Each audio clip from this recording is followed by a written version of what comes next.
बिस्मिल्लाहिर्रहमानिर्रहीम। आज हम गैटन चैप्टर नंबर 3 के आगे जो ना हम डिस्कस करेंगे। ठीक है, इसमें हम जो है जेनेसिस ऑफ ब्लड सेल्स को डिस्कस करेंगे। ठीक है, तो जेनेसिस ऑफ ब्लड सेल जो होती है ये हमारे पास कौन सी सेल से होती है? स्टेम सेल से होती है। ठीक है, सबसे पहले हम डिस्कस कर लेते हैं कि स्टेम सेल्स क्या होते हैं।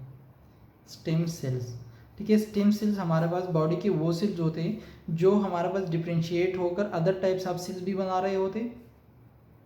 ठीक है, अदर टाइप ऑफ सेल में भी डिफ्रेंशिएट हो रहे होते हैं और साथ में ये अपनी पॉपुलेशन को भी मेंटेन कर रहे होते हैं और सेल्फ रिन्यूअल जिन्हें डिवीजन कर रहे होते हैं और अपने आप को दोबारा से मेंटेन अपनी पॉपुलेशन को भी मेंटेन कर रहे होते हैं। तो इस टाइप ऑफ सेल को हम क्या कहते हैं? स्टेम सेल्स कहते हैं। अब जो बॉडी में हमारे पास स्टेम सेल की टाइप्स होती है तो 3 मेन टाइप्स होती है स्टेम सेल्स की।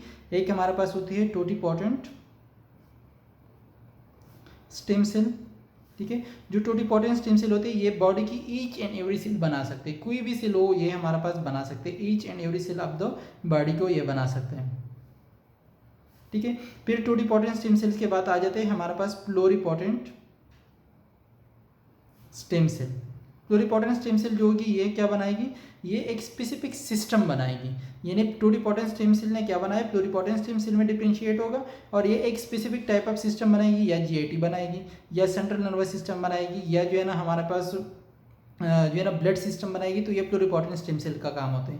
नेक्स्ट ये जो हमारे पास क्या होते हैं? कमिटेड स्टेम सेल बनाए, कमिटेड स्टेम सेल होते हैं। अब कमिटेड स्टेम सेल जो होती है ये प्लोरिपोटेंट स्टेम सेल जो होती है डिफरेंशिएट होगी, कमिटेड स्टेम सेल बनाएगी। ये फिर जो जितने भी हमारे पास हमने फॉर एग्जांपल कोई भी ये सिस्टम बना रहे हैं तो ये वाला कमिटेड स्टेम सेल उसी स्टेम जो हमारे पास सिस्टम में एक स्पेसिफिक टाइप ऑफ सेल बना रहा होता है। ठीक है, जिस तरह अगर हमारे पास प्लोरिपोटेंट हेमाटोपोएटिक स्टेम सेल जो प्लोरिपोटेंट स्टेम सेल जो होते हैं ये क्या बना? सेंट्रल नर्वस सिस्टम बना रहा है। तो ये कमिटेड स्टेम सेल फिर उसमें से के अंदर सेल यानी या तो ये न्यूरॉन बना रहा होगा, या जो है ना उसमें न्यूरोग्लिया बना रहा होगा, या other type of cell central nervous system के बना रहे होते हैं। ठीक है, तो ये हमारे पास 3 टाइप्स ऑफ क्या होते हैं? स्टेम सेल होती है। अब हम आ जाते हैं ब्लड में।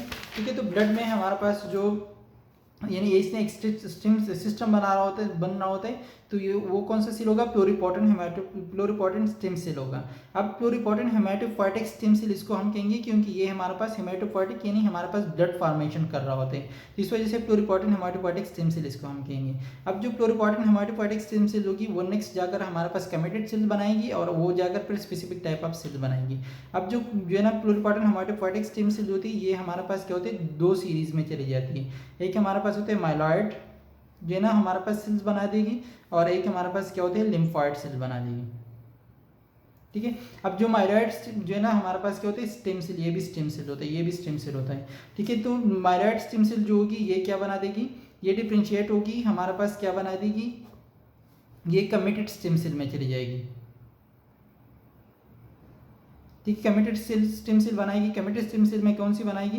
कॉलोनी फॉर्मिंग यूनिट एरिथ्रोसाइट, फिर आ जाते हैं कॉलोनी फॉर्मिंग यूनिट जो है ना ग्रेन्युलोसाइट एंड मोनोसाइट, फिर आ जाते हैं नेक्स्ट कॉलोनी फॉर्मिंग यूनिट जो है ना मेगाकैरियोसाइट। ठीक है, तो ये हमारे पास जो माइलॉइड सीरीज होगी ये हमारे पास ये कमिटेड स्टेम सेल बना देगी, और जो कमिटेड सेल्स होती है वो कमिट होकर एक स्पेसिफिक टाइप ऑफ सेल बना रही होती है। अब इसको कॉलोनी फॉर्मिंग यूनिट हम कहते हैं कि ये हमारे पास एक ग्रुप सब सेल यानी एक कॉलोनी बना रहा होता है। ठीक है, तो इसकी वजह से कॉलोनी फॉर्मिंग एरिथ्रोसाइट में क्या बनाएंगे? ये आरबीसी मल्टीपल स्टेप्स के बाद ये जाकर क्या बना रहा होगा? एरिथ्रो जो है ना हमारे पास एरिथ्रोसाइट बना रहा होता है। ठीक है, जो colony forming unit granulocyte monocyte होता है, तो ग्रेन्युलोसाइट जो होते हैं हमारे पास 3 टाइप्स के होते हैं। ठीक है, एक हमारे पास क्या होते हैं? जो ना एओसिनोफिल होते हैं, ठीक है, बेजोफिल होते हैं, ठीक है, और साथ में हमारे पास क्या होते हैं? न्यूट्रोफिल होते हैं। ठीक है, तो ये 3 टाइप्स ऑफ सेल जो है ना ग्रेन्युलोसाइट और मोनोसाइट जो होते हैं इनएक्टिव फॉर्म ऑफ माइक्रोफेज होती है, तो ये हमारे पास क्या होगा? मैक्रोफेज बना रहा होता है।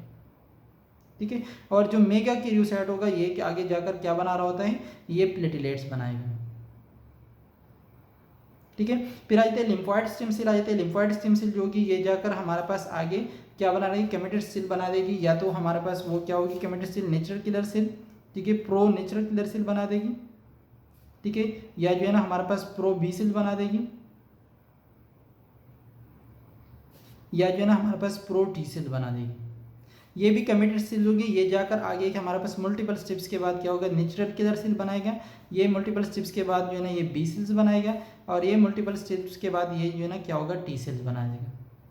ठीक है। तो ये हमारे पास क्या होती है जो है ना जेनेसिस ऑफ ब्लड सेल्स होती है। तो इसमें हमारे पास मेनली कंसर्न होता है किसके साथ, हमारे पास कॉलोनी फॉर्मिंग यूनिट एरिथ्रोसाइट, जो हमारे पास एरिथ्रोसाइट बनाएगी। इस चैप्टर में हम मेनली इसको ही डिस्कस करेंगे, ठीक है। और सारे के सारे सेल इस तरह बन रहे होते हैं, ठीक है। अब जो ये हमारे पास स्पेसिफिक टाइप ऑफ एरिथ्रोसाइट बनना होता है या कोई भी सेल बनना होता है, तो उसके लिए रिक्वायर्ड होती है हमारे पास दो चीज़ें। एक हमारे पास क्या होती है ग्रोथ इंड्यूसर,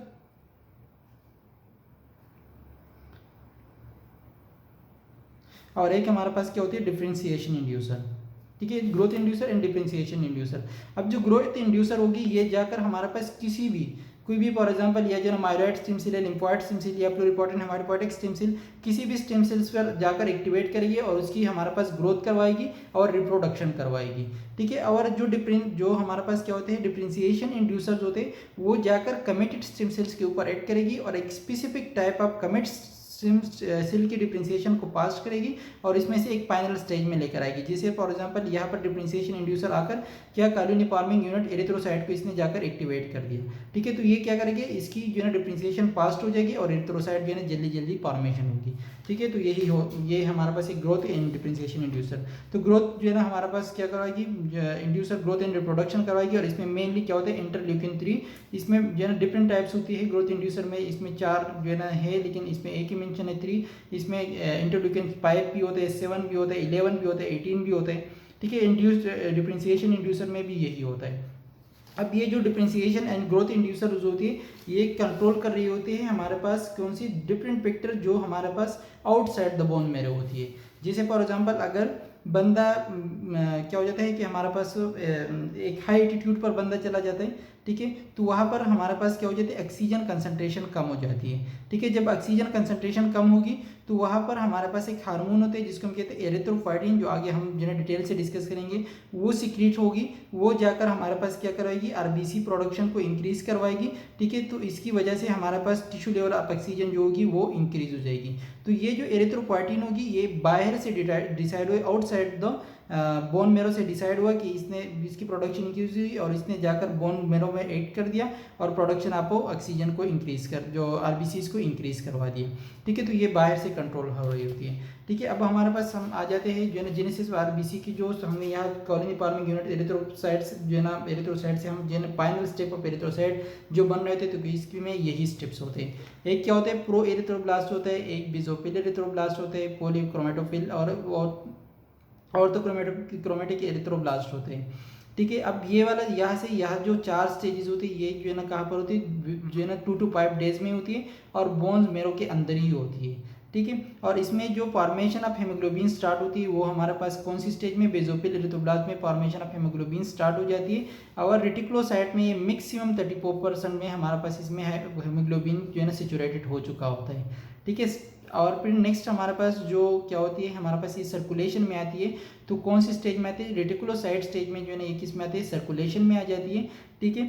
और रेटिकुलोसाइट स्टेज में से क्या होता है इसमें से न्यूक्लियस जो है ना क्या हो जाती है और इंडोप्लाज्मिक रेटिकुलम जो होते हैं वो रिजॉर्व हो जाती है, ठीक है। रेटिकुलोसाइट जो होते हैं फिर हमारे पास क्या होते हैं सर्कुलेशन में आ जाती है।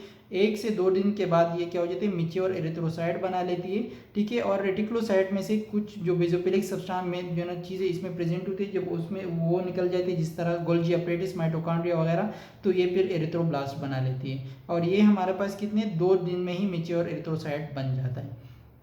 अब हमारे पास क्या होता है कि जो रेटिकुलोसाइट जो होते हैं सारे के सारे आरबीसी जो होते हैं वो हमारे रेटिकुलोसाइट स्टेज में ही किसमें जो है ना सर्कुलेशन में जा रही होती है, लेकिन फिर भी इसकी जो कंसंट्रेशन होती है सर्कुलेशन में 1 से 2% होती है, ठीक है। अगर 1 to 2% होती है, इसकी मेन रीज़न यही होती है कि इसकी लाइफ स्पैन बहुत कम होती है, 1 से 2 डेज होती है। ये तो जाते बहुत ज़्यादा है लेकिन इसकी जो है ना क्या होती है ये ज़्यादा से ज़्यादा फिर एरिथ्रोसाइट बना लेती है और एरिथ्रोसाइट की लाइफ स्पैन 120 डेज होती है, तो इसकी वजह से ये सिर्फ 1 से 2% ही होती है। अगर इसकी कंसंट्रेशन 2% से ज़्यादा हो जाती है तो फिर रेटिकुलोसाइट्स को फिर हम क्या कंडीशन होती है जिसको कहते हैं रेटिकुलोसाइटोसिस कहते हैं, और वो कंडीशन जो होती है वो हमारे पास क्या हो जाती है कि इंडिकेट कर रही होती है कि इंक्रीज प्रोडक्शन ऑफ आरबीसी है। किसी भी वजह से हमारे पास प्रोडक्शन ऑफ आरबीसी जब ज़्यादा हो जाती है तो इसमें रेटिकुलोसाइट जो है ना हमारे पास ब्लड में फिर ज़्यादा मिलते हैं। फिर आ जाते हैं हमारे पास नेक्स्ट जो हमारे पास टॉपिक इसमें क्या है erythropoietin regulates red blood cell production, ठीक है। एरिथ्रोपोइटिन का पहले मैंने जो है ना थोड़ा सा जिक्र किया, अब इसको डिटेल में करते हैं, ठीक है। अब हमारे पास क्या होते हैं, जो एरिथ्रोपोइटिन होती है ये हमारे पास क्या होती है, जो है ना ग्लाइकोप्रोटीन हार्मोन होती है। ठीक है, ग्लाइकोप्रोटीन हार्मोन्स होती है और ये सिक्रीट कर रही होती है, कौन सी, किडनी सिक्रीट कर रही होती है। ठीक है, किडनी सिक्रीट कर रही होती है। ठीक है, किडनी में क्या जो है ना 2 टाइप्स ऑफ सेल, एक हमारे पास फिब्रोब्लास्ट लाइक इंटरस्टिशियल जो है ना सेल्स रिलीज कर रही होती है, और साथ में हमारे पास सेरिनल एंडोथेलियल सेल ये रिलीज कर रही होती है। ठीक है, अब जो हमारे पास क्या होता है, और साथ में ये दूसरा ऑर्गन जो होता है लीवर भी सिक्रीट कर रहा होता है। ठीक है, थोड़ा बहुत। ठीक है, 10% जो है लीवर सिक्रीट करता है, और जो 90% जो होता है ये मेनली किडनी रिलीज कर रही होती है। ठीक है, अब जो एरिथ्रोपोइटिन होती है, जो इंड्यूसिबल फैक्टर होती है, वो कब रिलीज होगी, तो उसमें इसके लिए रिक्वायर्ड होते हैं क्या, कि हमारे पास टिश्यू ऑक्सीजन लेवल जब डिक्रीज हो जाती है। ठीक है, जब टिश्यू ऑक्सीजन लेवल डिक्रीज हो जाए, ठीक है, तो इसकी वजह से एरिथ्रोपोइटिन प्रोडक्शन इंक्रीज होगी। अब जो टिश्यू ऑक्सीजनेशन लेवल होगी वो किसकी वजह से डिक्रीज होगी, ठीक है, तो वो हमारे पास डिफरेंट फैक्टर्स होते हैं। अच्छा, किस कंडीशन में टिश्यू ऑक्सीजनेशन कम हो सकती है, तो सबसे पहले इसमें क्या जाता है कि बंदा अगर हाई एटीट्यूड पर चला जाए तो उस वहाँ पर भी हमारे पास ऑक्सीजन कंसंट्रेशन कम होती है, तो इसकी वजह से भी क्या हो जाएगी, टिश्यू ऑक्सीजनेशन लेवल डिक्रीज हो जाएगी। अगर टिश्यू में ऑक्सीजन लेवल डिक्रीज हो जाती है तो उसको हम कहते हैं हाइपोक्सिया।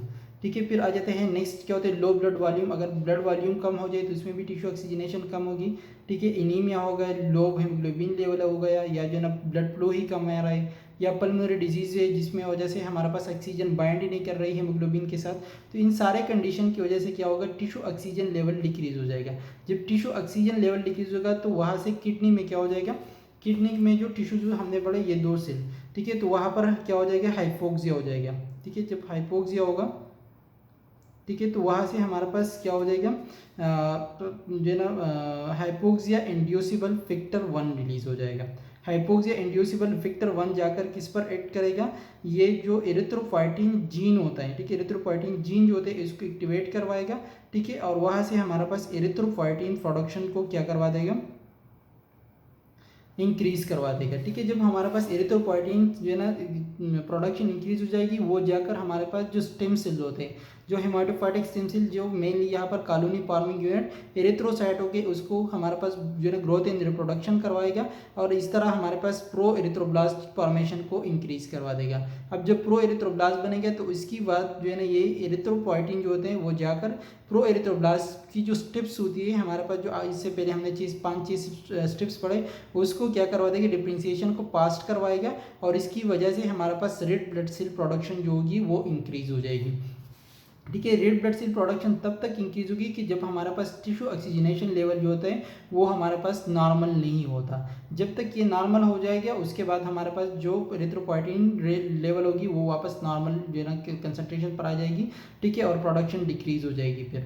लेकिन इसमें ये नहीं होता कि हमारे पास अगर टिश्यू जो है ना क्या होता है ऑक्सीजन लेवल बराबर भी हो जाए और फिर भी एरिथ्रोपोइटिन सीक्रेट हो रहा है और एक्सिस आरबीसी बन जाए, ऐसा नहीं होता बिल्कुल, ये हमारे पास रेगुलेट होता है। साथ में ये क्या हो जाता है कि फॉर एग्जांपल अगर किसी बंदे से हम दोनों किडनी ही रिमूव कर लें, ठीक है, इसमें यही लिखा है अगर किसी बंदे से हम दोनों किडनी रिमूव करें या किडनी फंक्शन करना छोड़ लें तो इस वजह से हमारे पास उस बंदे में सीवियर इनीमिया होगा, क्योंकि 90% जो एरिथ्रोपोइटिन रिलीज होते हैं वो किडनी से रिलीज होते हैं और 10% सिर्फ लीवर से रिलीज होते हैं। तो वो इतना जो है ना अमाउंट नहीं होता कि हमारे पास बॉडी की जो रिक्वायरमेंट होती है उसको पूरा कर सकें। ठीक है, अगर हमारे पास एक दूसरा ऐसा कंडीशन आ जाए जिसमें हमारे पास किसी भी दूसरे टिश्यूज़ में, जैसे अगर हमारे पास मैं एग्जांपल ले लूँ कि जो है ना लोअर लिम्ब या जो है ना ब्रेन में क्या हो रहा है ऑक्सीजन लेवल डिक्रीज हो जाते हैं। ठीक है, और किडनी में जो है हाइपोक्सिया नहीं, उस पर हमारे पास नॉर्मल लेवल है। तो फिर यहाँ से हमारे पास डिफरेंट सिग्नल आ जाते हैं जो हमारे पास कौन लेकर आ जाते हैं, एक हमारे पास इसमें होती है एपिनेफ्रिन और साथ में नॉन एपिनेफ्रिन और प्रोस्टाग्लैंडिन, ये जाकर हमारे पास क्या करेगी एरिथ्रोपोइटिन सिक्रीशन को इंक्रीज करेगी और जो वो जाकर क्या कर देगी रेड ब्लड सेल प्रोडक्शन को इन्हांस करवा देगी। ठीक है, तो इसमें सारा के सारा यही समझाए हैं। और जब हमारे पास एरिथ्रोपोइटिन स्टिमुलेशन जो है ना स्टिमुलेट्स के लिए प्रोडक्शन ऑफ प्रो एरिथ्रोब्लास्ट जो मैंने समझा दिया, तो 5 डेज में न्यू आरबीसी जो होती है वो सर्कुलेशन में आ जाएगी। ठीक है, तो इसमें यही जो है ना डिस्कस करते हैं। नेक्स्ट इंशाल्लाह हम maturation of red blood cell को डिस्कस करेंगे।